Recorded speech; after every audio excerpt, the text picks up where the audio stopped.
It's a pleasure for me to introduce the SMA president, Dr. John Gjevre.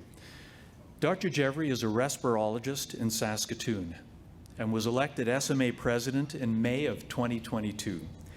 He graduated from the Mayo Medical School in 1991 and followed with fellowships in internal medicine and critical care from the Mayo Clinic and a fellowship in respirology from the University of Manitoba.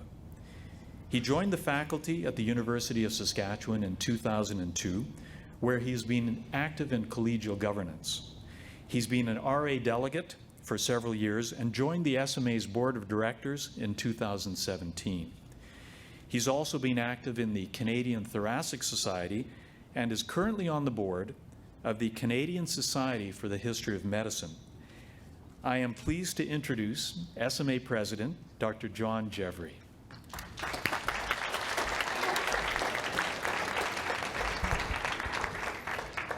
Thank you, Kishore. I'm not a great public speaker. I don't have the smoothness of Kishore, nor do I have Bonnie's talent, but I'll try to give you a little report here about this past year. So good morning, colleagues, guests, visitors. Welcome to the 2023 Spring Representative Assembly. This is my last address to the RA as the president, and I want to talk about several things. I want to talk about primary care. I want to talk about negotiations, governance, and then finally, wellness and engagement. So to start with primary care reform, I think the best place for me to start is at the end. The most recent news, as you know, from the SMA was that we had a joint conference, news conference with Minister Merriman here at the end of March, talking about primary care compensation. At that conference, there was new funding for physicians for after-hour and urgent care services. And this is aimed at improving patient access and supporting our family physicians.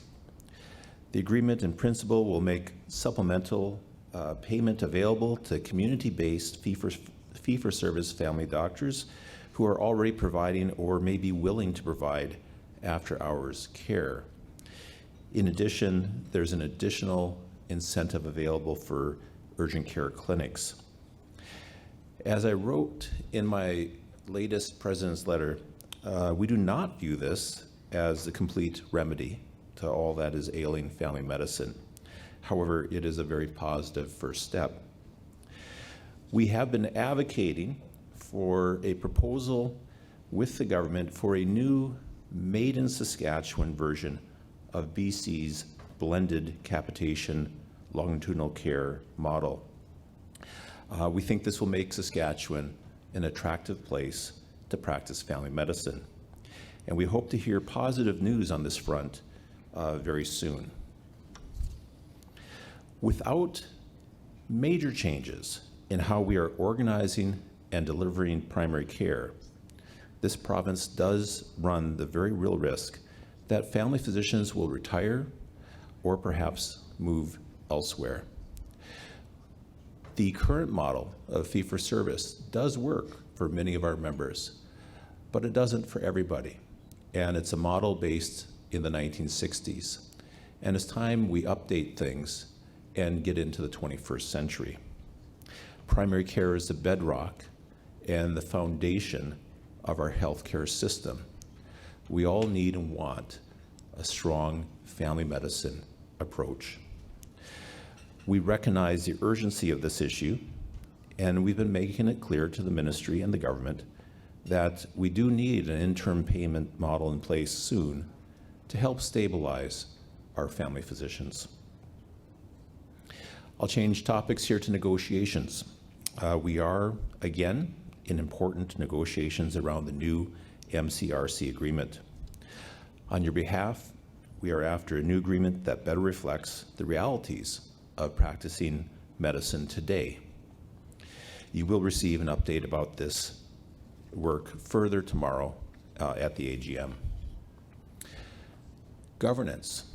So governance might be dry, but it's important to have solid governance for any organization.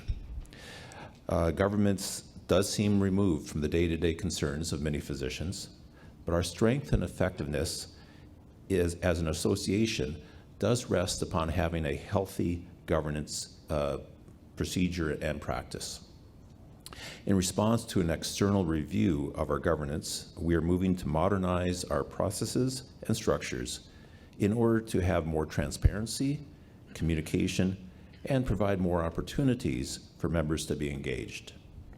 These updates will ensure our governance structures are set up for success in achieving our SMA organizational objectives, and again, it'll keep us relevant in the 21st century. Then I want to talk briefly here about wellness and engagement. In our member survey that you filled out previously this year, you told us that many of you were stressed out, tired. We heard that up to 75% of our members find practicing medicine to be less satisfying than in the past. In addition, as you know, this last summer and fall, I traveled around to over 30 different communities and clinics, and I heard directly from physicians about burnout and also about the stresses of modern medical practice. We must change how we approach medicine.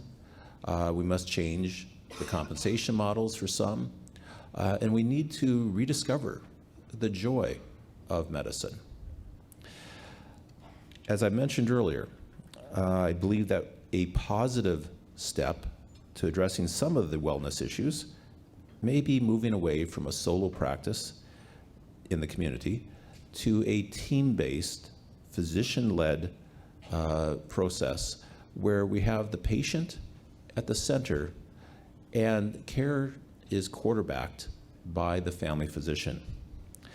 Our family physicians are great at doing what they're trained for, but we need that team approach to help. There's no doubt in my mind that our efforts to secure a new compensation model for family physicians and adopt a team-based approach is a key to both attracting and retaining family doctors in this province. And this should help with physician wellness, and it should help our patients to have better access to care. We all want Saskatchewan to be the best place to practice medicine and live. So my term as SMA president ends today, and a new leadership team on the board of directors will carry the mission forward. I want to thank all of you for each and every day what you do to care for our patients and keep our system running smoothly. I want to thank my colleagues who have helped me during this past year with advice, helped me cover my own call. It's been a challenging year, busy year, but it's been a very wonderful year. I believe that there's opportunities on the horizon for all of us here at the SMA and here in Saskatchewan. And we need a strong healthcare system that is going to adapt to the changing realities of 2023. Again, I want to thank my colleagues for their support and advice. And lastly, I want to thank my wife for all of her help and support. I could not have done this without her.